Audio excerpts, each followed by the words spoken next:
Nifty जो Friday को काफी एक अच्छी रिकवरी आई। एंड निफ्टी हर कोई जब सोच रहा था कि मीन्स आप डेली एंड वीकली का अगर चार्ट देखोगे तो रनिंग कैंडल जो थी ये रेड थी वीकली की। और डेली के अगर अंदर देखोगे तो प्रीवियस डे की कैंडल रेड थी। एंड मार्केट के अंदर न्यूज है कि अदानी की जो न्यूज थी उस न्यूज में ये था कि नेगेटिव था, काफी सेंटीमेंट नेगेटिव था एंड हर किसी को लग रहा था कि मार्केट और गिरेगा।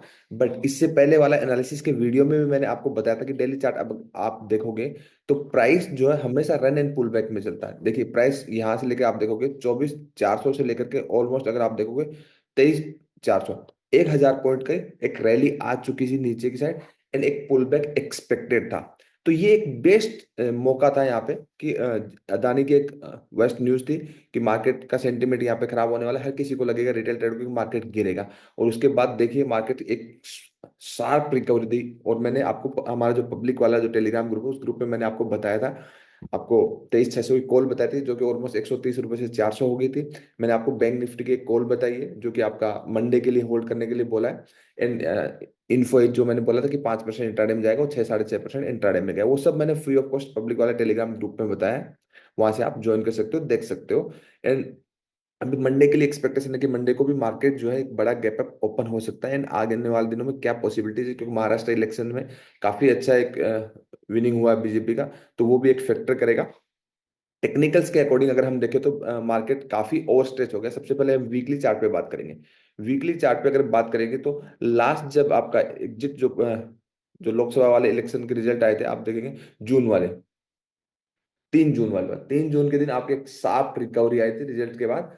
तो उस रिकवरी के अंदर जो नीचे की साइड पूरी कैंडल जो आपका प्राइस एक रिकवर हुआ था वहां से एक स्ट्रॉन्ग बाइंग आई थी। प्राइस अगेन उसी जोन के अंदर आ गया था। अब उस जोन में देखोगे तो आप थोड़ा सा भी ध्यान से समझोगे आपको समझ में आएगा कि जो न्यूज होती है, न्यूज हमेशा डिस्काउंटेड होती है। उस न्यूज के बेसिस पे कभी भी ट्रेड नहीं करना होता, जो चार्ट कर रहा था उस बेसिस पे करना होता है। तो डॉट टू डॉट प्राइस उस जोन में आया। अब उस जोन में आया तो प्राइस जब आप डेली चार्ट पे देखोगे तो प्रीवियस वेव के अकॉर्डिंग नेगेटिव होता आया। अब आप इंपॉर्टेंट मोस्ट ऑब्वियस पॉइंट देखोगे, एक मोस्ट ऑब्वियस पॉइंट ये है। उसके बाद प्राइस ने हाई लगाया, एक मोस्ट ऑब्वियस ये था, प्राइस ने इसके नीचे क्लोजिंग बेसिस में क्लोज नहीं दिया, तो आपका मोस्ट ऑब्वियस पॉइंट ये हो गया। फिर प्राइस ऊपर गया, अगेन एक मोस्ट ऑब्वियस पॉइंट ये था, फिर प्राइस ऊपर चला गया। तो आप अगर देखेंगे तो first most obvious point, second most obvious point and market continuously medium term short term में नेगेटिव ट्रेंड है। और उसके बाद third most important obvious point के पास आया, जो कि अभी भी मार्केट का मीडियम टर्म का ट्रेंड जो है पॉजिटिव नहीं हुआ। ट्रेंड मतलब आपका शॉर्टर टर्म के लिए एक पुल बैक है, बट ट्रेंड पॉजिटिव ना। ट्रेंड पॉजिटिव उसी दिन होगा जिस दिन आपका प्राइस आपका ये जो 24,500 के ऊपर डेली बेसिस पे क्लोजिंग दे देगा। मीन्स निफ्टी 24,500 के ऊपर जिस दिन भी डेली बेसिस पे क्लोजिंग दे देगा और जो भी कैंडल क्लोज करेगी उसका लो प्रोटेक्ट करेगा, देन निफ्टी हम दोबारा कह सकते हैं कि निफ्टी अगेन एक लाइफ टाइम हाई दे देगा। अभी लोअर लेवल से एक रिकवरी आई है एंड मंडे को जो मार्केट होगा वो गैप अप ओपनिंग होगा। मिस मान लीजिए मार्केट गैप अप ओपन होता है 400-500 पॉइंट निफ्टी अगर ओपन होता है तो उस कंडीशन में बाई करने का कोई मतलब नहीं बनता, क्योंकि इवेंट के एक दिन पहले पैसा बनता है। इसलिए जिन्होंने हेज भी किया था तो फ्राइडे के दिन ऑप्शंस में दोनों साइड में पैसे बने थे। मीन्स उनकी हेजिंग में काफी प्रीमियम बढ़ा था। मीन्स पुट का प्रीमियम गिर नहीं रहा था एंड कॉल का मार्केट ऊपर जा रहा था, इंक्रीज हो रहा था। तो वो काफी अच्छा एक गेन हुआ फ्राइडे के दिन में। जो बैंक निफ्टी की जो कॉल मैंने बताई है 52,000 की, जो 88 के अराउंड बताए थे, 80 रुपए के आसपास से वो मैं 300 प्लस का टारगेट, जो कि मंडे को मार्केट ओपन होते ही आ जाएगा, फिर हो सकता है उससे प्लस के भी वो टारगेट आ सकते हैं। अब मार्केट कैसा कैसा रेट कर सकता है, क्या क्या पॉसिबिलिटीज है वो हम देख लेते हैं। तो डेली चार्ट पे अगर आप देखोगे, डेली चार्ट पे इमीडिएट जो रेजिस्टेंस है, बॉडी वाला रेजिस्टेंस है, वो रेजिस्टेंस है आपका 24,060 का। मीन्स आप 20-25 पॉइंट प्लस माइनस मान सकते हैं। अगर मार्केट मॉर्निंग में गैप अप ओपन होता है, इससे ऊपर सस्टेन होता है, तो मार्केट ये जो आपका 24,500 वाला है, मीन्स 400-500 पॉइंट की और बड़ी रैली कर सकता है मंडे के दिन। मार्केट नॉर्मल ओपनिंग होता है तो डेफिनेटली मार्केट ऊपर ही जाना चाहिए। एंड अगर मार्केट मान सपोज करते हैं मार्केट ओपन ही हमारा यहाँ पे हो जाए 24,500 के अराउंड, तो मार्केट के अंदर फ्रेश बाइंग बिल्कुल नहीं करना, क्योंकि आपके जो ऑप्शंस के जितने भी प्रीमियम है बहुत स्पाइक होंगे मॉर्निंग के अंदर एंड ऑलरेडी प्रीमियम बढ़े हुए हैं। तो उस टाइम प्रीमियम डी के होंगे। अगर मार्केट गिरता नहीं है, वहीं पर रहता है तो भी डिके होंगे, और मार्केट गिरता है तो डेफिनेटली डिके होंगे, पुट में पैसा बनेगा नहीं। तो बहुत बड़े गैप अप ओपन के बाद हम मार्केट को यहाँ पे कुछ भी नहीं करेंगे, छोड़ देंगे। जो भी अगर कोई प्राइस एक्शन होगा कुछ भी होगा मैं आपको बता दूंगा। हाँ, अगर आपका यहाँ पे 24,000 से ऊपर मार्केट सस्टेन होता है तो आपके पास 400-500 पॉइंट की एक रैली मंडे को और देखने को मिल सकती है। तो मंडे को हम देखेंगे अगर मार्केट ज्यादा बड़ा, मतलब 150-200 पॉइंट, चलिए ठीक है कोई बात नहीं, निफ्टी का 150-200 पॉइंट कुछ नहीं, ½ % होता है, अगर उतना होता है तो ठीक है, एक लॉन्ग पोजीशन बाद में हम क्रिएट कर सकते हैं प्राइस एक्शन देख करके।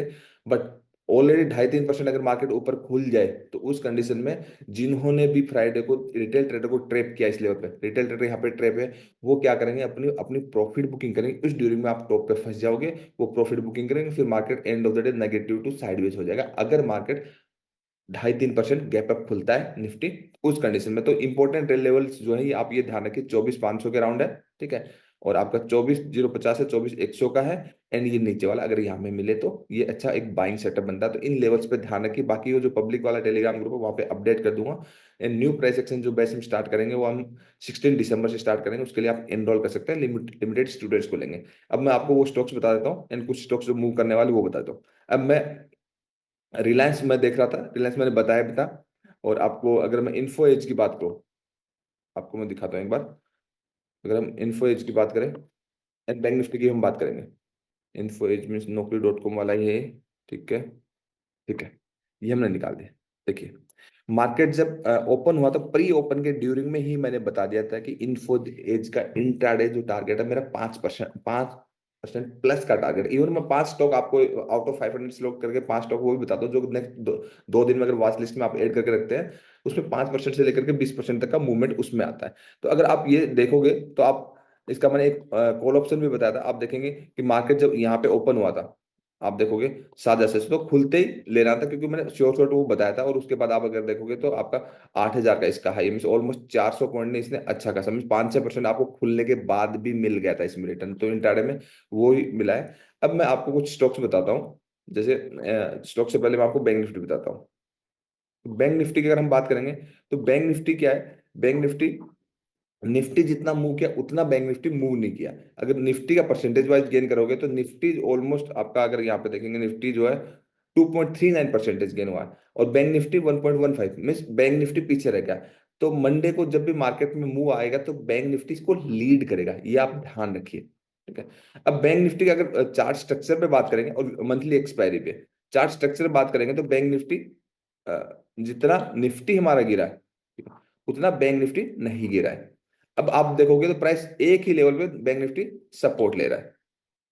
वीकली चार्ट पे देखोगे तो ये ऑलमोस्ट, अगर सप्लाई आप देखो बॉडी के अंदर प्राइस गया नहीं, तो बैंक निफ्टी के लिए क्या होगा, 21,400 के ऊपर, जैसे 21,400 21,500 के ऊपर जैसे ही सस्टेन होगा, एक शार्प रैली देखने को मिलेगी, जो कि आपका मीन 52,000 प्लस आपका मंडे को, और बाकी दिनों में आपका ये 53,700 तक ये जा सकती है। अब डेली चार्ट पे को बैंक निफ्टी को अगर देखेंगे तो ये जो आपका वेडनेसडे को जो मार्केट में नीचे की साइड जो गिरा था, it is follow up selling, follow up buying, इसमें ये कंफर्म हो गया था कि मार्केट नीचे की साइड से सेलर को ट्रेप कर रहा है एंड मार्केट ऊपर की साइड जाएगा।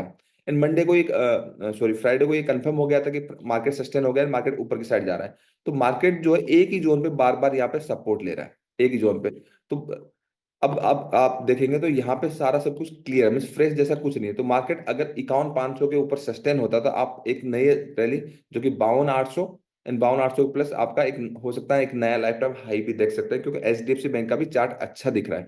तो आप मंडे के दिन अगर नॉर्मल ओपनिंग हो, बैंक निफ्टी में अगर स्पेस है तो बैंक निफ्टी में एक बड़ा मूव मिलेगा, ये आप ध्यान बहुत बड़े आपका खुले ही यहाँ पे 52,800 के आसपास, तो ऑप्शंस के जो प्रीमियम है 52,000 वाला प्रीमियम, तो वो तो 800-900 हो जाएगा, जो 80 रुपये पे हमने ली। तो उस कंडीशन में तो कोई फायदा नहीं, वो प्रॉफिट बुक करिए जिन्होंने मेरे कहने पे लिया, ठीक है। अब मैं एचडीएफसी बैंक का आपको बताता हूँ। एचडीएफसी बैंक की अगर हम बात करेंगे तो एचडीएफसी बैंक थोड़ा सा ऐसे लेवल पे, मेक और ब्रेक लेवल पे, मार्केट जितना भी गिरा उस गिरने के ड्यूरिंग में एचडीएफसी बैंक नहीं गिरा। तो एचडीएफसी बैंक में अगर आप कहीं भी देखोगे तो गिरने का इसमें कोई भी सिम्टम है नहीं। एचडीएफसी बैंक में अगर आप देखोगे अभी तक नहीं है। मीन्स अगर आप देखोगे ये एक रेजिस्टेंस लाइन है, और इस रेजिस्टेंस लाइन पे बार बार प्राइस रेजिस्ट ले रहा है, मतलब इसका हायर हाई नहीं बन रहा, ठीक है। सबको लगेगा इसका मतलब नीचे जाएगा, नहीं, लेकिन नीचे की साइड लोअर लो नहीं बना रहा, मीन्स नीचे की साइड आप देखोगे बेस बना रहा है, ये प्राइस ने एक बेस बनाया है। तो मार्केट जो है यहाँ पे इसने सपोर्ट लिया है, इस सपोर्ट के बाद एचडीएफसी बैंक ने क्या किया कि यहाँ पे एक रेजिस्टेंस जैसा फेस करा, बट इसका कोई खास अचीवमेंट नहीं है। तो अगर एचडीएफसी बैंक इस सिनेरियो के अंदर अगर यहाँ से ब्रेकआउट करता है तो एक बहुत बड़ी कैंडल आने वाले दिनों में देखने को मिलेगी एचडीएफसी बैंक पे, आप ध्यान रखिए। आपका मीन्स अगर यहाँ से मूव करता है तो आप मीन्स आपको यहाँ से लॉन्ग करना है तो 1720 के अराउंड एक एसएल रखिए, 1720 के अराउंड जो भी एसएल होगा, ठीक है। और अगर ये एसएल अगर क्लोजिंग बेसिस पे टूट जाए तो ठीक है, फिर एक शॉर्ट पोजीशन की तरफ जा सकता है। अदरवाइज एचडीएफसी बैंक जब ब्रेकआउट करेगा, बिकॉज ऑफ एचडीएफसी बैंक अगर आप देखेंगे तो मंथली के अंदर ये मल्टी ईयर के ब्रेकआउट के लिए रेडी हो रहा है। मीन्स अगर आप देखोगे तो ये इसने कोशिश किया था, आप देखोगे 2021 से लेके 2024 25 आने वाला है, तो 25 आपका ऑलमोस्ट देखोगे 4 साल से एक रेंज में है। इस रेंज का 4 ईयर के बाद ये रेंज का अगर ब्रेकआउट होगा तो कहने का मतलब एचडीएफसी बैंक अगर ये आपका यहाँ से 800 से लेकर के आप देखोगे ऑलमोस्ट 1800 गया, डबल हुआ है। तो यहाँ से अगर आप देखोगे तो 1200 से लेकर आप इसका टारगेट मान के चलिए 2400 प्लस, मीन आप 2500 के अराउंड एचडीएफसी बैंक आराम से जा सकता है। इसको पोजिशनली एंड स्विंग ट्रेडिंग में देखा जा सकता है। इस पर ध्यान रखिए, जो मैं स्टॉप लॉस बनाया है वो स्टॉप लॉस स्ट्रिक्ट रखिए। अगर ये रेंज का breakout multi year breakout failure हो जाता है तो नीचे की साइड ये पूरा रेंज का ओपन हो जाएगा टारगेट, तो इस पर थोड़ा नजर रखिए।